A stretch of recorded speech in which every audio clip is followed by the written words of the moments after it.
Naquele tempo, muitos dos discípulos de Jesus que o escutaram disseram: esta palavra é dura, quem consegue escutá-la? Sabendo que seus discípulos estavam murmurando por causa disso mesmo, Jesus perguntou: isto vos escandaliza? E quando virdes o Filho do Homem subindo para onde estava antes? O Espírito é que dá vida, a carne não adianta nada. As palavras que vos falei são Espírito e vida. Mas entre vós há alguns que não creem. Jesus sabia desde o início quem eram os que não tinham fé e quem havia de entregá-lo. E acrescentou: é por isso que eu vos disse: ninguém pode vir a mim a não ser que lhe seja concedido pelo Pai. A partir daquele momento, muitos discípulos voltaram atrás e não andavam mais com ele. Então, Jesus disse aos 12: vós também vos quereis ir embora? Simão Pedro respondeu: a quem iremos, Senhor? Tu tens palavras de vida eterna. Nós cremos firmemente e reconhecemos que Tu és o Santo de Deus.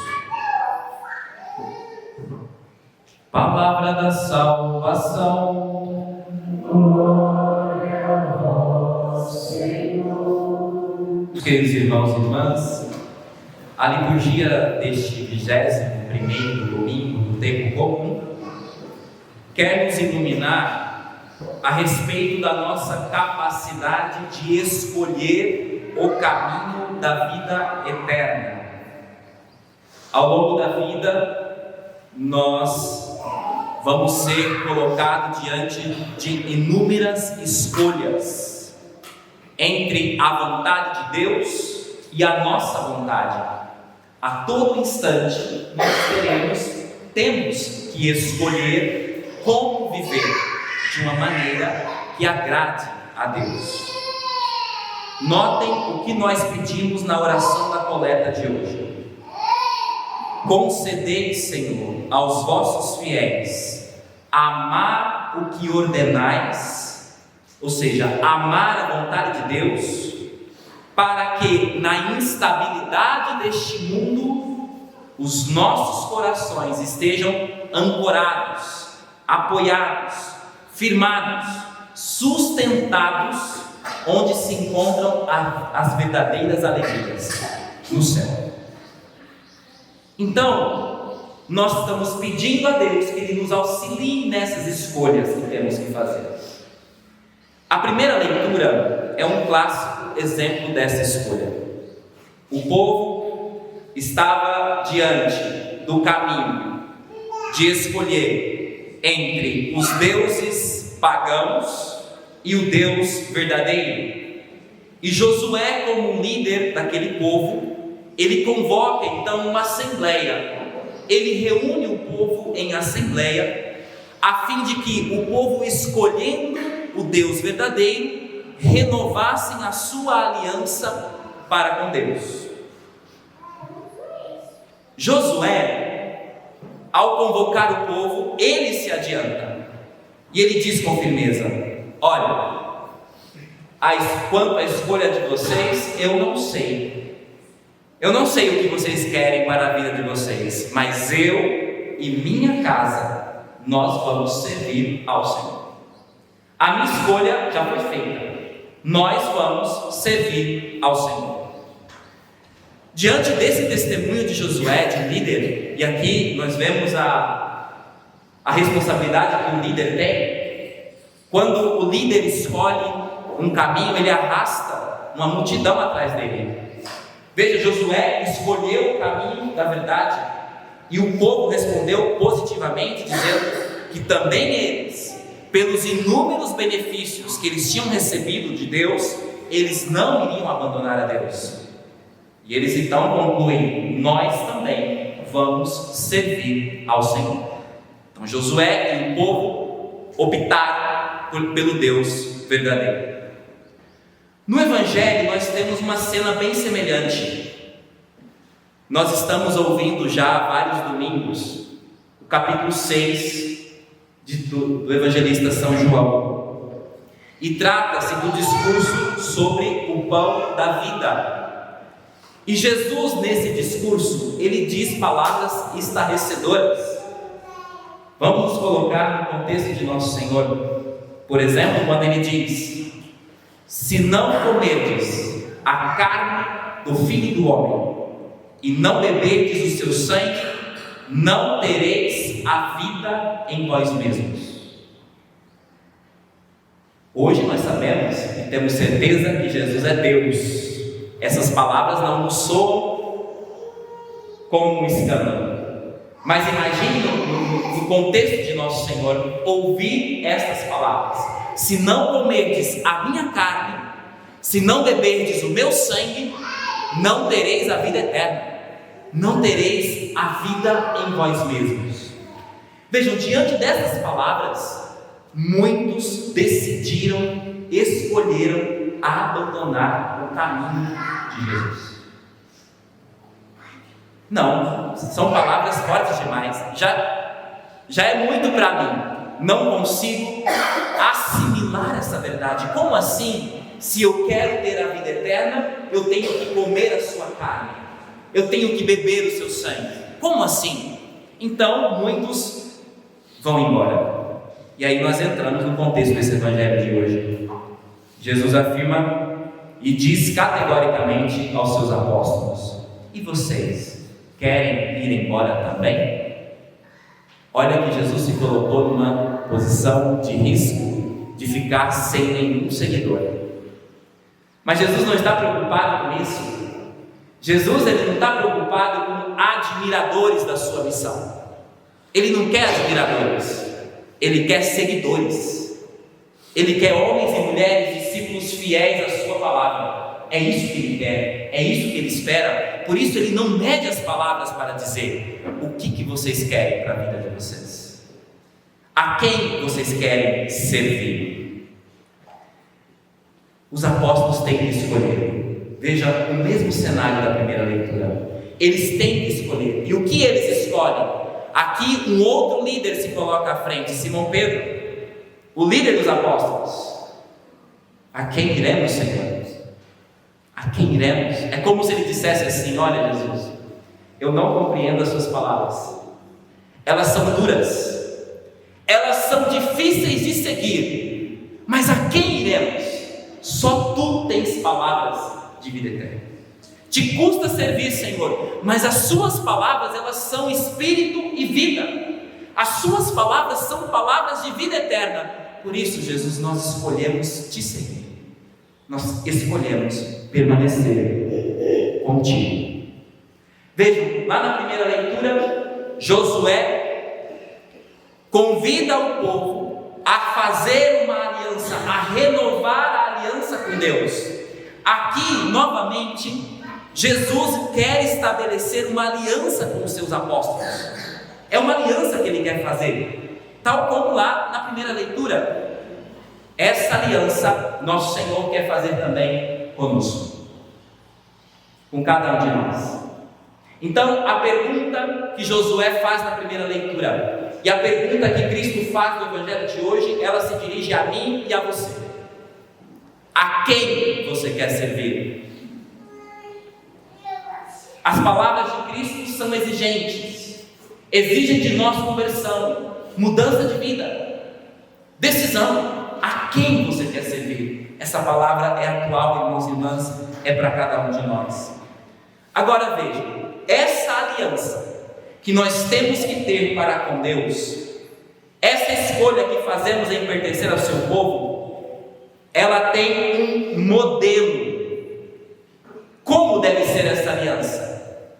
Ela tem um modelo, e a segunda leitura de hoje descreve esse modelo de aliança que Deus quer estabelecer conosco, o seu povo. Mas padre, o senhor não leu a segunda leitura? Porque a segunda leitura fala dos deveres do esposo para com a esposa, da esposa para com o esposo, fala da vida matrimonial. Sim, meus irmãos e irmãs, a vida conjugal, a vida matrimonial, vivida segundo os preceitos do Senhor, é para nós um modelo de aliança que nós temos que estabelecer com Deus. São Paulo, ele descreve como deve ser a relação matrimonial, e no final ele diz: este mistério é grande e eu o interpreto em relação a Cristo e à igreja. Note, ele descreve como deve ser a vida matrimonial, e no final ele diz: isso que eu vejo da vida matrimonial, eu me refiro à relação da igreja, de cada um de nós, com Cristo, nosso Senhor. Então vamos fazer um exercício aqui agora. Todas as vezes que aparecer mulher na segunda leitura, nós vamos entender igreja. Nós somos a esposa, a mulher de Cristo, a esposa de Cristo, a igreja. Então, o que diz a leitura? Mulheres, sejam submissas aos vossos maridos. Isso quer dizer o seguinte: igreja, eu e você, sejamos submissos a Cristo. A nossa relação com Cristo é uma relação de submissão, em que Ele aponta o caminho, em que Ele é o Senhor das nossas vidas, em que Ele diz: Padre Tiago, é por aqui, é por aqui. Submissão. Em contrapartida, depois, a igreja seja solícita. Mulheres, sejam solícitas em tudo aos seus maridos. Ou seja, igreja, meu irmão e irmã, sejamos solícitos em relação a Cristo. O que significa ser solícito? É estar disposto a dar tudo a Ele. Veja a natureza da nossa relação com Deus. É uma relação de entrega total. Sejam solícitos na nossa escolha em pertencer ao povo de Deus, em estabelecer aliança com Deus. Essa escolha precisa ser uma escolha em que nós estamos dispostos a dar tudo. Agora veja, em contrapartida, diz aos esposos: maridos, amai vossas esposas como Cristo amou a igreja. Então veja, nós estamos sendo chamados a amar nosso Senhor com a fidelidade da esposa, com a submissão da esposa. Mas antes, o esposo, que é Cristo, Ele nos amou, Ele derramou o seu sangue por cada um de nós. Então, nosso Senhor amou a sua esposa, a igreja, se entregou por ela, deu o sangue por ela. Com que finalidade? A fim de que nós sejamos santos e irrepreensíveis.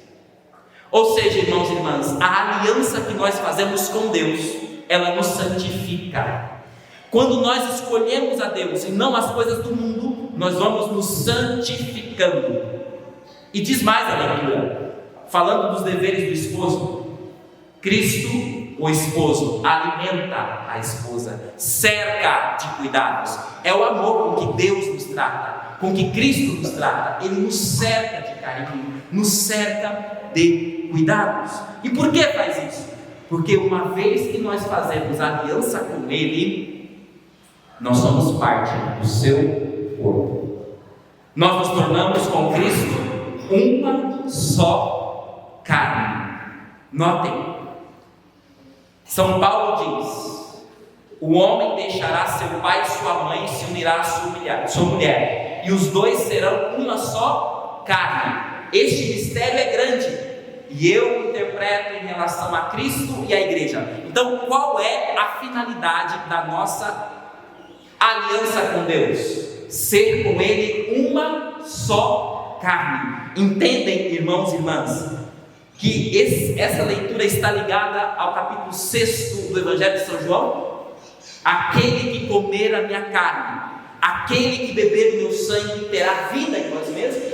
Ou seja, o objetivo da vida cristã é ser com Cristo uma só carne, ao comungar do seu corpo e do seu sangue.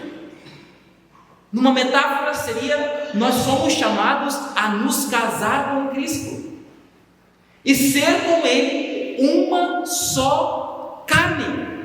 Então, veja, o matrimônio vivido nessa perspectiva, na perspectiva que eu acabo de dizer aqui, ele é sinal dessa aliança que nós somos chamados a fazer com Deus. Então veja, a grave responsabilidade de quem é casado. O seu matrimônio precisa ser para nós um testemunho daquilo que é a nossa vocação primeira. O ser uma só carne do seu matrimônio é um sinal da uma só carne que nós temos que ter para com Deus. Um amor mútuo entre os cônjuges que os torna submissos uns aos outros. Essa leitura foi muito mal interpretada por muito tempo, legitimando, inclusive, às vezes, uns discursos em que a mulher tem que ser menosprezada. Não se trata disso, porque quem faz essa interpretação não leu o texto inteiro. Porque o texto inteiro, logo em seguida, vai colocar o homem, o esposo, no mesmo nível da mulher. A submissão é mútua, ambos devem se amar. Quem diz que esse texto menospreza as mulheres está muito enganado, porque o texto diz: maridos, amai as vossas esposas como Cristo amou a igreja. Como que Cristo amou a igreja? Na cruz, crucificado. Qual mulher se ofenderia se seu marido derramasse o seu sangue por você? Nenhuma, tenho certeza. Nenhuma.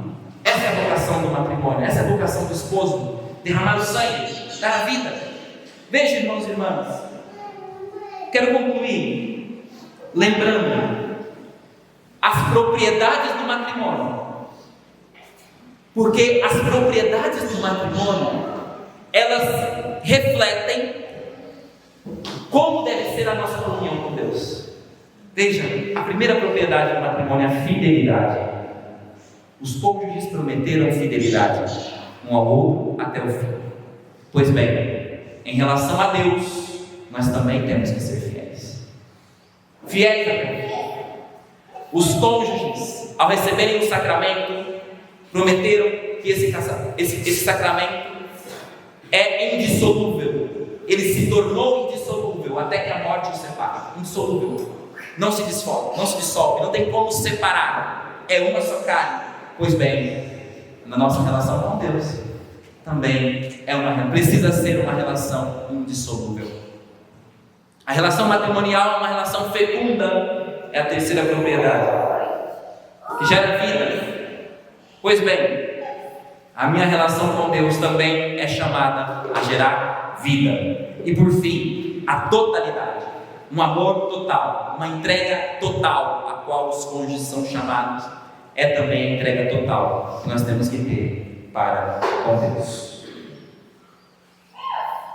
Eu encerro perguntando a cada um que aqui está: a quem você quer servir? Essas palavras são duras. Viver o matrimônio nessa dimensão é difícil. Viver a vocação cristã nessa dimensão é difícil.